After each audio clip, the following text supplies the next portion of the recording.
ឯកឧត្តមផនរឹមបានថ្លែងការអះអាងថានៅពេលខាងមុខឆាប់ៗនេះកំពង់ផែទេសចរដែកបណ្ដែតទឹកថ្មីស្រឡាងមួយនឹងលេចចេញជារូបរាងនៅលើទឹកដីខេត្តកំពង់ចាមដើម្បីផ្ដល់ឱកាសដ៏ពិសេសសម្រាប់អភិវឌ្ឍតំបន់ក្រុងកំពង់ចាមឯកឧត្តមផនរឹមអ្នកនាំពាក្យក្រសួងសាធារណការនិងដឹកជញ្ជូនបានឲ្យដឹងនៅព្រឹកថ្ងៃទី3ខែតុលាឆ្នាំ2025នេះថាខេត្តកំពង់ចាមមានភ័ព្វវាសនាក្រៃលែងដែលទទួលបានគម្រោងថ្មីមួយបន្ថែមទៀតរបស់រាជរដ្ឋាភិបាលដោយអនុវត្តការសាងសង់កំពង់ផែទេសចរកំពង់ចាមកំពង់ផែទេសចរដែលបណ្ដែតទឹកក្រុងកំពង់ចាមស្ថិតនៅទីតាំង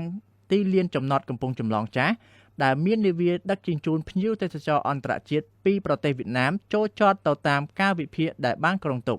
ឯកឧត្តមបន្តថាការដាក់ឲ្យប្រតិបត្តិការកំពង់ផែនេះនៅពេលអនាគតពិតជាផ្ដល់ឱកាសដ៏ពិសេសដើម្បីអភិវឌ្ឍតំបន់ក្រុងកំពង់ចាមឲ្យមានការរីកចម្រើនបានយ៉ាងឆាប់រហ័សម្យ៉ាងវិញទៀតស្ថិតនៅក្នុងទីតាំងភូមិសាស្ត្រជាប់នឹងគម្រោងពង្រីកផ្លូវនាវាចរពីភ្នំពេញមកកំពង់ចាមនិងផ្លូវនាវាចរព្រែកជីកហ្វូណនតេជោកំពង់ផែទេសចរនេះនឹងបន្តទទួលភ្ញៀវទេសចរកាន់តែច្រើនថែមទៀតនៅពេលអនាគត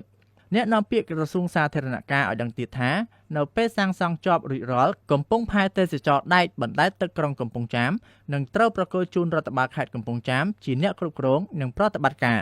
ឯកឧត្តមអ្នកនាំពាក្យបន្ថែមថាផ្អែកតាមផែនការនៃការអនុវត្តគម្រោងការសាងសង់សំណង់កំពង់ផែទេសចរដែកបណ្ដែតទឹកសម្រាប់ដំណាក់កាលទី1នេះ